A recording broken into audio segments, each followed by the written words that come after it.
Salam sejahtera dan selamat pagi untuk semua orang. Kepada yang berhormat Dr. Suzana, yang berhormat Puan Najma dan ahli-ahli panel saya hari ini, dan kawan-kawan sekalian saya yang dikasihi sekalian. Topik kita pada pagi ini adalah isu-isu dan cabaran pengurusan pembelajaran terhadap perkembangan kanak-kanak. Dan di sini kita mempunyai 4 panel kita yang dihormati. Selamat pagi semua. Selamat pagi. Di sebelah kanan saya ialah Lim Ziyan, yang seorang pegawai kerajaan daripada Jabatan Kebajikan Malaysia. Selamat pagi tuan. Selamat pagi. Apa khabar? Baik. Baik. Di sebelah dia ialah Lim Jiaing, yang seorang guru kaunseling dari SMK Wijaya Setia. Selamat pagi tuan. Selamat pagi. Di sebelah kiri saya pula panel ketiga, iaitu Exam yang merupakan sebuah ahli PIBG daripada sekolah yang sama. Selamat pagi puan. Selamat pagi. Yang akhirnya panel keempat kita iaitu Ira Sultan Manimaran, iaitu pensyarah daripada Universiti Malaysia dalam bidang pendidikan awal kanak-kanak. Selamat pagi puan. Jadi sebelum kita meneruskan forum ini, saya nak bagi beberapa gambaran tentang pengurusan pembelajaran ini. Pengurusan pembelajaran ini lebih kepada persekitaran pembelajaran. Persekitaran ini adalah salah satu tempat yang kanak-kanak dapat menumpukan pelajaran, melibatkan diri dalam pelajaran dan sebagainya. Jadi persekitaran pengurusan pembelajaran ini lebih penting untuk kanak-kanak supaya untuk mengembangkan banyak aspek kanak-kanaknya. Jadi kita mula dengan panel pertama kita, iaitu Lim Ziyan. Selamat pagi puan. Jadi, apakah isu dan cabaran dihadapi oleh pihak kerajaan dalam isu perkembangan kanak-kanak? Sila tuan. Okey, terima kasih kepada saudara pengurusi. Pada pandangan saya, isu-isu yang dihadapi dalam pengurusan pembelajaran terhadap perkembangan kanak-kanak ialah pandemik COVID-19 ini. Pada beberapa tahun yang telah lalu ini, negara kita ini telah diserangkan oleh pandemik COVID-19 ini, dan pandemik COVID-19 ini dia berlaku secara tiba-tiba, dan kami tidak dapat sanggup untuk mengetahui dia akan berlaku. Dan dengan pandemik COVID-19 ini berlaku, dia telah membawa kepada perubahan yang besar terhadap pembelajaran kanak-kanak. Dahulu, kanak-kanak ini hanya perlu hadir ke sekolah untuk belajar, mendapatkan ilmu daripada guru dan bersebut dengan guru untuk mendapatkan ilmu pengetahuan yang diperlukan oleh mereka. Tapi oleh kerana telah berlaku pandemik COVID-19 ini, cara pembelajaran mereka telah berubah, dan pembelajaran itu telah dijadikan sebagai belajar secara atas talian. Belajar secara atas talian ini bermaksud mereka hanya perlu berada di rumah dan mereka hanya perlu menggunakan alatan-alatan teknologi maklumat dalam menjalankan kelas mereka, dan mereka hanya perlu menggunakan komputer dan telefon bimbit dalam belajar secara atas talian. Dengan berlakunya perubahan belajar secara atas talian ini, bukan semua kanak-kanak akan bersiap sedia dalam menghadapi perubahan ini. Walau bagaimanapun, mesti terdapat setengah kanak-kanak yang telah bersedia kerana mereka pernah belajar secara atas talian sebelum ini, tetapi kebanyakan kanak-kanak itu masih tidak lagi bersiap sedia dalam menghadapi perubahan pembelajaran ini. Dari segi emosi mereka mesti tidak selesa, dan mereka tidak lagi bersiap sedia dalam menghadapi perubahan ini kerana belajar secara atas talian merupakan satu perkara yang baru kepada mereka. Dan dengan belajar secara atas talian, mereka tidak dapat untuk meningkatkan kemahiran komunikasi mereka kerana apabila mereka hanya belajar secara atas talian, mereka tidak dapat berkomunikasi secara bersemuka dengan guru-guru ataupun berkomunikasi dengan rakan-rakan mereka. Mereka hanya boleh menggunakan alatan-alatan teknologi maklumat dalam berkomunikasi dengan guru-guru ataupun kawan-kawan mereka. Ini akan menyebabkan perkembangan kemahiran komunikasi mereka terganggu. Dan belajar secara atas talian, walaupun belajar secara atas talian merupakan memberi banyak faedah kepada kanak-kanak, tetapi itu juga dapat mendatangkan banyak kesan buruk terhadap kanak-kanak. Sebagai contoh, apabila cikgu sedang mengajar, murid-murid kanak-kanak itu tidak akan sentiasa menumpu perhatian. Mereka akan memain online game ataupun mereka mungkin akan bersembang dengan kawan-kawan lain ataupun ada yang teruk lagi mereka ni tidur semasa cikgu mengajar. Oleh itu, bukan semua kanak-kanak akan menumpu perhatian semasa cikgu mengajar. Dan adalah cabaran-cabaran lain yang telah dihadapi oleh pihak kami. Sebagai contohnya, kebanyakan keluarga kanak-kanak di negara kita ini, mereka datang daripada keluarga yang miskin. Mereka tidak mempunyai sumber kewangan yang cukup dalam memberikan alatan-alatan teknologi maklumat kepada kanak-kanak mereka. Oleh itu, ini telah menyebabkan mereka perlulah meminjam ataupun berkongsikan alatan-alatan teknologi maklumat itu dengan ahli keluarga mereka. Sebagai contohnya, dalam satu keluarga mempunyai abang dan adik, mereka perlulah berkongsi antara satu sama lain. Dan waktu belajar mereka mesti pada waktu pagi, dan mereka tidak dapat untuk menggunakan satu alatan teknologi maklumat pada satu masa yang sama. Oleh itu, salah satu daripada mereka mesti akan tidak hadir ke kelas secara atas talian, dan mereka akan meluahkan perasaan malas kerana mereka tidak dapat untuk menggunakan satu alatan teknologi maklumat dalam belajar. Dan kadang-kadang kanak-kanak lain pula, mereka perlulah meminjamkan alatan teknologi daripada jiran-jiran ataupun saudara mara mereka. Dan jika mereka pinjam dalam jangka masa yang panjang, mereka saudara mara ataupun jiran-jiran itu, mereka pun akan merasa macam tidak puas hati kerana mereka sudah meminjamkan alatan teknologi maklumat itu dengan jangka masa yang panjang, dan mereka sanggup untuk membelikan satu alatan teknologi maklumat kerana mereka sudah meminjamkan alatan teknologi itu kepada mereka dalam satu masa jangka yang panjang, dan mereka mempunyai masa yang cukup untuk menyimpankan wang ataupun membelikan alatan-alatan teknologi maklumat itu. Tetapi mereka tidak beli kerana mereka datang daripada keluarga yang miskin dan mereka susah untuk mendapatkan kewangan. Itu adalah masalah-masalah yang telah kami hadapi. Dan ada lagi lah masalah cabaran dan masalah yang telah kami hadapi ialah capaian internet. Di negara kita ini, bukan semua kanak-kanak mendapatkan peluang untuk mendapatkan capaian internet. Seperti yang saya cakap tadi, kebanyakan keluarga kanak-kanak terdiri daripada keluarga yang miskin. Mereka sudah tidak dapat sanggup untuk menanggung kos yang begitu tinggi terhadap alatan-alatan teknologi maklumat. Bagi internet ini, dia pun sama. Mereka tidak dapat sanggup untuk menanggungkan kos ini yang tinggi. Oleh itu, walaupun pihak kami telah bekerjasama dengan Maxis, dengan Hotlink, U-Mobile dan pihak-pihak lain untuk memberikan internet percuma iaitu 1 GB kepada kanak-kanak, walaupun itu pun tidak cukup kepada kanak-kanak kerana mereka perlu menggunakan internet percuma itu untuk mencari maklumat, dan mereka perlulah menggunakan internet itu untuk menjalankan kelas secara atas talian yang menggunakan aplikasi sebagai Google Classroom, Zoom Meeting untuk menjalankan kelas secara atas talian. Dan penggunaan data Zoom Meeting dan Google Classroom, Google Meet itu adalah besar, dan internet percuma 1 GB itu adalah tidak cukup untuk mereka.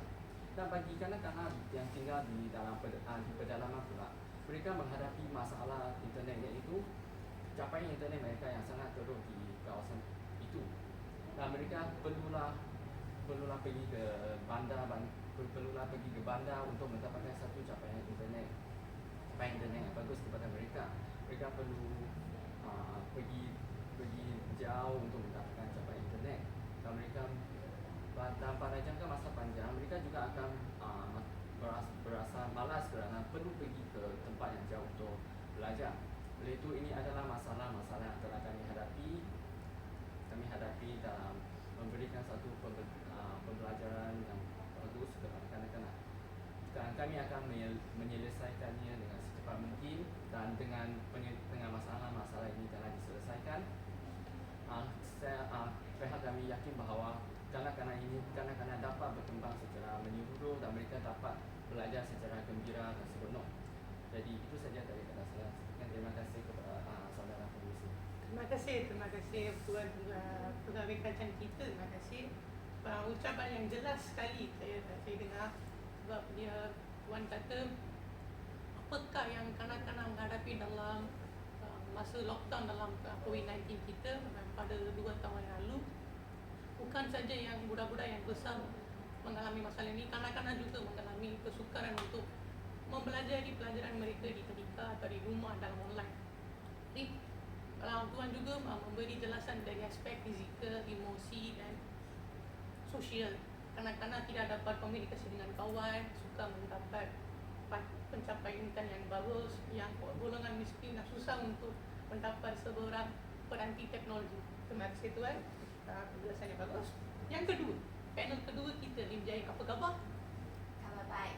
Jadi soalan saya untuk panel kedua kita adalah apakah isu-isu yang cabaran dihadapi oleh pihak guru dalam perkembangan kanak-kanak? Sila Tuan. Terima kasih kepada saudara moderator. Cabaran yang pertama ialah kanak-kanak berasa bosan untuk belajar kerana guru kurang mempunyai kemahiran terhadap teknologi dan tidak mentransformasikan kaedah pengajaran daripada kaedah tradisional kepada kaedah berasaskan teknologi. Contohnya, masih ada guru yang menggunakan produk papan hitam atau pen penanda dan papan putih untuk mengajar kanak-kanak. Walaupun guru tersebut mengetahui tentang penggunaan teknologi maklumat dan komunikasi seperti penggunaan video, PowerPoint, mempunyai kandungan yang menarik, dubbing, grafik cantik dan manjur, membolehkan kanak-kanak berasa seronok dan gembira untuk belajar, guru tersebut masih ingin berada di zon keselesaan mereka dan malas untuk belajar menggunakan teknologi maklumat dan komunikasi. Kesannya, murid-murid akan lemah dalam akademik kerana penggunaan pengajaran tradisional lebih susah untuk difahami daripada penggunaan multimedia. Tambahan pula, murid-murid juga akan kurang bermotivasi terhadap pengajaran yang dikendalikan oleh guru-guru di dalam kelas. Tuntasnya, persekitaran pembelajaran yang seronok tidak dapat diwujudkan sekiranya guru tidak mengaplikasikan teknologi maklumat dan komunikasi di dalam kelas. Cabaran kedua ialah terdapat guru yang tidak bertanggungjawab dan telah mengabaikan kod etika perguruan. Contohnya, guru tersebut tidak pergi ke sekolah atau ke kelas dan hanya membiarkan penjaga untuk menjaga kanak-kanak tersebut. Mereka berpenting kerja kerana mereka berasa bosan bertahun-tahun berada di sekolah yang sama dan menjalani rutin harian yang sama. Terdapat juga faktor guru tersebut bertugas di sekolah persekitaran yang agak pasif dan menyebabkan guru itu menjadi pasif serta hilang motivasi untuk bekerja. Selain itu, apabila guru tidak datang ke sekolah, tiada orang yang akan mengajar kanak-kanak dan kanak-kanak tidak dapat menambah ilmu pengetahuan. Selain itu, guru yang tidak bertanggung jawab juga masuk lewat dan keluar awal dari kelas serta menggunakan permainan komputer atau telefon bimbit semasa waktu kelas. Kesannya, kanak-kanak ketidakbertanggung jawab guru menyebabkan mereka tergesa-gesa untuk mengajar kanak-kanak pada waktu terakhir kerana mereka tidak sempat untuk menyelesaikan semua keseluruhan kursus tersebut. Kesannya, kanak-kanak tidak dapat memenuhi dengan sepenuhnya pengajaran yang diajar oleh guru dan mereka menyebabkan mereka lemah dalam akademik pembelajaran. Selain itu, cabaran yang ketiga ialah terdapat guru yang tidak bijak dalam mengurus rekod murid. Guru tersebut tidak merekod maklumat pembelajaran, perkembangan kemahiran dan perubahan tingkah laku yang dilakukan oleh kanak-kanak, seperti rekod anekdot, rekod berterusan, dan rekod sosial. Kesannya, guru tersebut tidak dapat mengetahui turunan perkembangan kanak-kanak dari segi akademik, sosial, emosi, dan tingkah laku. Apabila guru serta tidak dapat merancang kaedah pengajaran yang lebih sesuai daripada kanak-kanak yang dapat meningkatkan pencapaian akademik mereka. Apabila guru tidak mengurus rekod murid, ibu bapa juga tidak dapat mengetahui perkembangan kanak-kanak dari segi akademik serta kelemahan dan kelebihan anak mereka. Itu sahaja daripada saya tentang isu yang dihadapi oleh guru. Sekian, terima kasih. Terima kasih panel kedua kita iaitu Lindy Ain. Beliau diperkatakan ada perbezaan antara pembelajaran tradisional dan pembelajaran moden.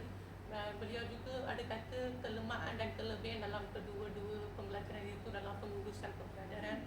Beliau juga ada kata tentang yang bahagian paling bawah apa? Kita Menguruskan rekod.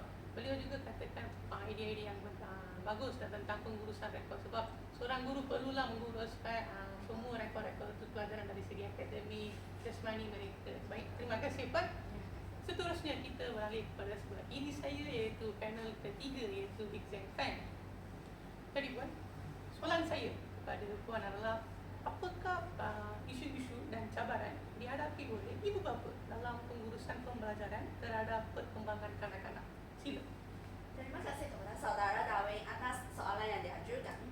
Pada pendapat saya, status sosial ekonomi ibu bapa merupakan salah satu cabaran dalam pengurusan persekitaran pembelajaran terhadap perkembangan kanak-kanak. Hal ini dikatakan demikian kerana keluarga yang berpendapatan rendah lebih susah untuk memenuhi keperluan asas kanak-kanak. Sebagai contoh, kanak-kanak amat memerlukan tempat belajar yang berkualiti dan dilengkapi dengan alat tulis, buku rujukan, buku latihan, meja dan kerusi yang sesuai dengan saiz badan mereka untuk mengukuhkan pembelajaran mereka. Tetapi, ibu bapa yang berpendapatan rendah tidak mampu untuk menyediakan persekitaran pembelajaran yang kondusif untuk anak-anak mereka. Bukan itu sahaja, ahli keluarga yang banyak di dalam sesebuah rumah juga akan menyebabkan persekitaran keluarga menjadi bising dan tidak sesuai untuk perkembangan dan pembelajaran kanak-kanak. Selain itu, ibu bapa yang berpendidikan rendah ataupun ibu bapa yang kekurangan ilmu keibubapaan juga tidak mahu mengeluarkan pendapatan yang lebih untuk mewujudkan persekitaran pembelajaran yang kondusif untuk kanak-kanak mereka. Cabaran yang seterusnya ialah sikap, tingkah laku, dan sokongan yang negatif daripada ibu bapa. Dalam hal ini, ibu bapa yang sentiasa menunjukkan ekspresi emosi yang negatif ataupun ibu bapa yang berkelakuan tidak sopan akan menakutkan kanak-kanak sehingga menyebabkan kanak-kanak tidak dapat belajar dengan tenang di rumah ataupun di sekolah.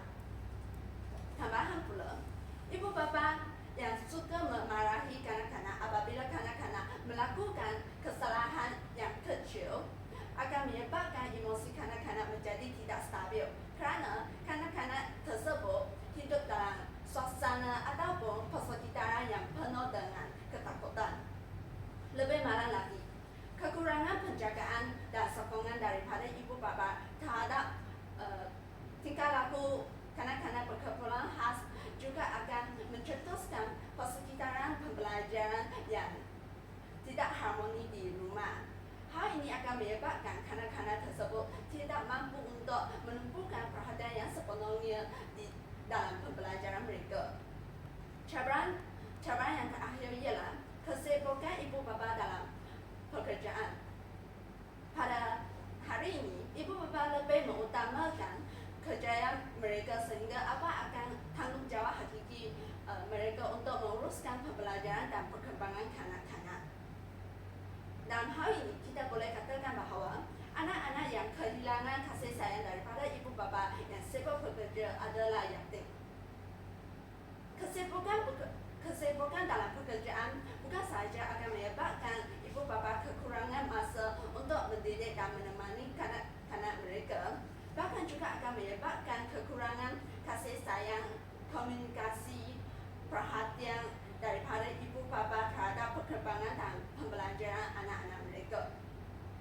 Hal ini akan menyebabkan kanak-kanak berasa tersisih, tidak dihargai, tidak dihormati oleh ibu bapa mereka, dan kanak-kanak juga akan berasa tidak selesa untuk belajar di persekitaran keluarga yang tidak harmoni.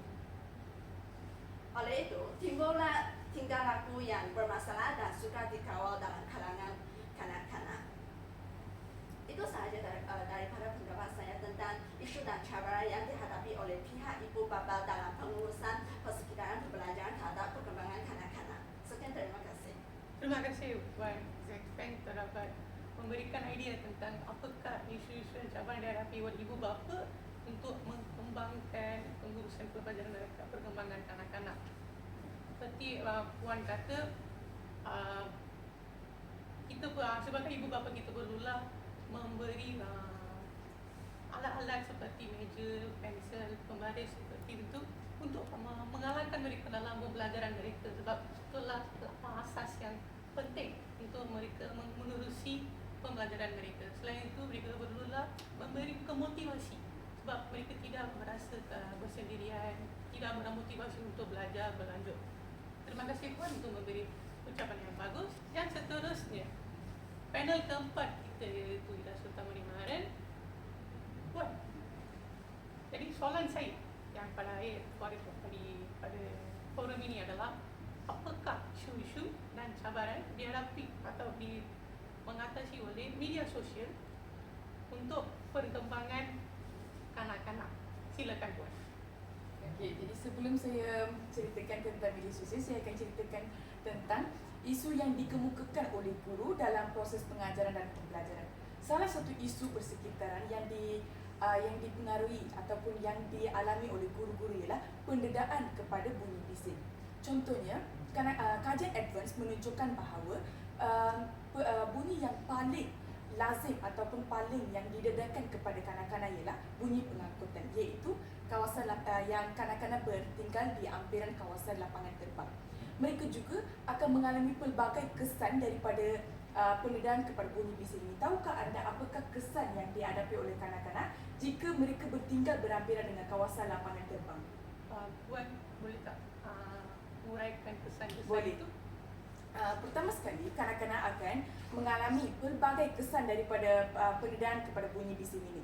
Antara satu strategi bagi kanak-kanak untuk mengabaikan ataupun mengabaikan pendedaan kepada bunyi bising ini ialah mengabaikan pendengaran ataupun input pendengaran. Kanak-kanak akan mengabaikan input pendengaran sekali dengan apa yang diajar oleh guru. Contohnya, guru-guru akan mengajar apa yang guru-guru akan menjalankan proses pengajaran dan pembelajaran. Kanak-kanak akan mengabaikan input pendengaran. Kenapa mereka mengabaikan input pendengaran? Sebab mereka didedahkan kepada pendedaan kepada bunyi bising. Maka mereka kanak-kanak akan mengabaikan input pendengaran sekali dengan apa yang diajar oleh guru. Maka kanak-kanak tidak dapat menumpukan perhatian atau fokus dalam kelas. Keadaan ini akan bertambah lagi teruk jika guru-guru menanyakan soalan. Contohnya, guru akan menanyakan soalan. Kanak-kanak tidak dapat menjelaskan ataupun menjawab soalan yang kehendak soalan kerana mereka didedahkan kepada bunyi bising. Ini salah satu isu persekitaran yang dialami oleh kanak-kanak. Bukan sahaja kanak-kanak yang mengalami perkara ini, guru-guru juga tidak dapat menjalankan proses pengajaran dan pembelajaran dengan lancar kerana mereka juga didedahkan kepada bunyi bising. Gaya pembelajaran ataupun gaya pengajaran guru juga akan terjejas. Contohlah kan, guru-guru menunjukkan video tentang subjek mereka, tetapi bunyi pengangkutan yang menunjukkan bahawa yang ditunjukkan dalam kajian events, bunyi pengangkutan merupakan satu isu yang dialami oleh kanak-kanak dan guru-guru. Jadi guru-guru semasa mereka menunjukkan video mengenai subjek mereka, guru-guru tidak dapat menjelaskan apa yang disampaikan. Apa yang disampaikan pun kanak-kanak tidak faham. Guru-guru pun semasa mereka menyampaikan maklumat, kanak-kanak tidak dapat memberi fokus ataupun memberi perhatian sebab mereka didedahkan kepada bunyi bising. Bunyi pengangkutan lebih kuat daripada apa yang disampaikan suara guru.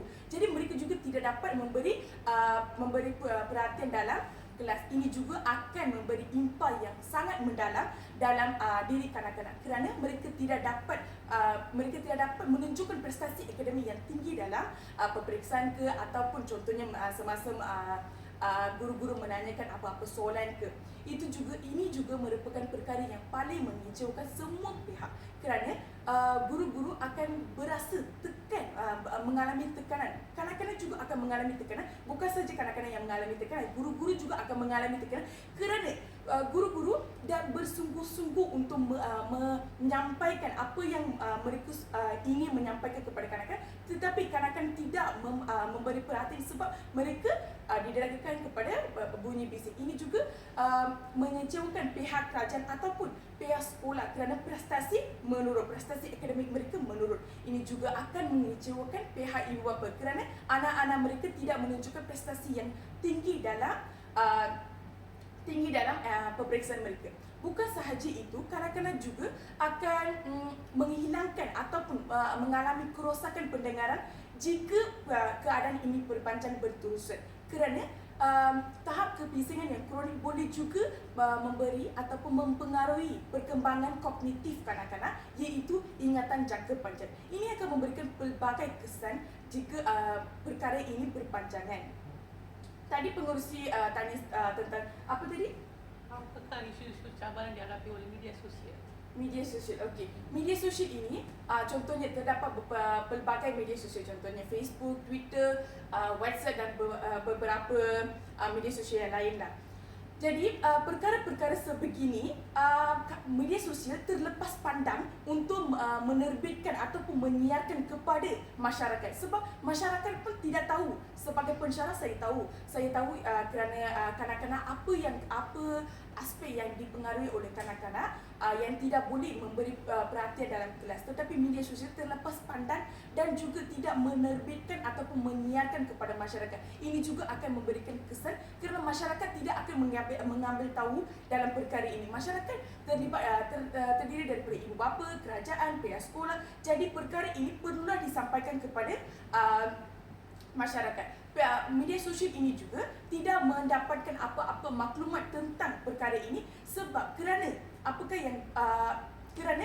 guru juga tidak memberitahu ataupun tidak melakukan aduan ataupun laporan kepada media sosial. Jadi media sosial pun tidak tahu apa yang berlaku di sekolah, apa yang berlaku di kolej. Jadi media sosial tidak akan mempedulikan tentang perkara ini, tentang isu ini. So, isu ini perlu dipertimbangkan dan harus disiarkan dalam Twitter, Facebook, kerana remaja sekarang ni 24 jam mereka berada dalam Facebook, Twitter. Jadi media sosial perlulah menyiarkan benda-benda sebegini agar dapat memberikan kesedaran kepada mereka. Tetapi apakah yang pihak sekolah, pihak guru, pihak pensyarah, apakah yang mereka dibuat? Apakah mereka dilakukan untuk memberi kesedaran kepada media sosial? Mereka tidak juga berkongsi apa-apa maklumat, apa-apa informasi tentang perkara ini. Perkara ini haruslah diberikan pandangan kepada media sosial, barulah media sosial akan mengambil inisiatif untuk memberikan inisiatif untuk memberi kesedaran kepada masyarakat. Masyarakat akan membantu melalui media sosial memberi kesedaran kepada masyarakat. Masyarakat akan membantu, contohnya pihak sekolah. Pihak sekolah akan menyediakan satu infrastruktur sekolah yang baik, yang tidak dipengaruhi oleh pendedahan kepada bunyi bising. Jadi isu yang dikemukakan oleh media sosial ialah mereka tidak dapat maklumat atau informasi tentang isu-isu sebegini. Jadi akhirnya disimpulkan bahawa isu persekitaran ataupun isu media sosial haruslah ditangani oleh semua pihak.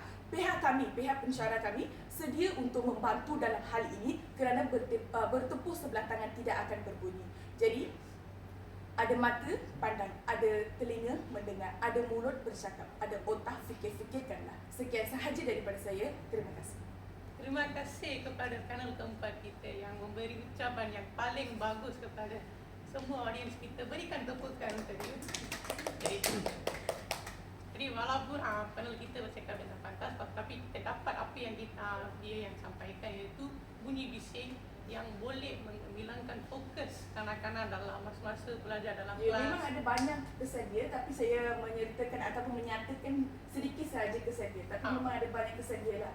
Betul juga. Dan juga kelemahan yang media sosial yang tidak dapat dipandang oleh masyarakat yang boleh membawa keburukan dalam perkembangan kanak-kanak.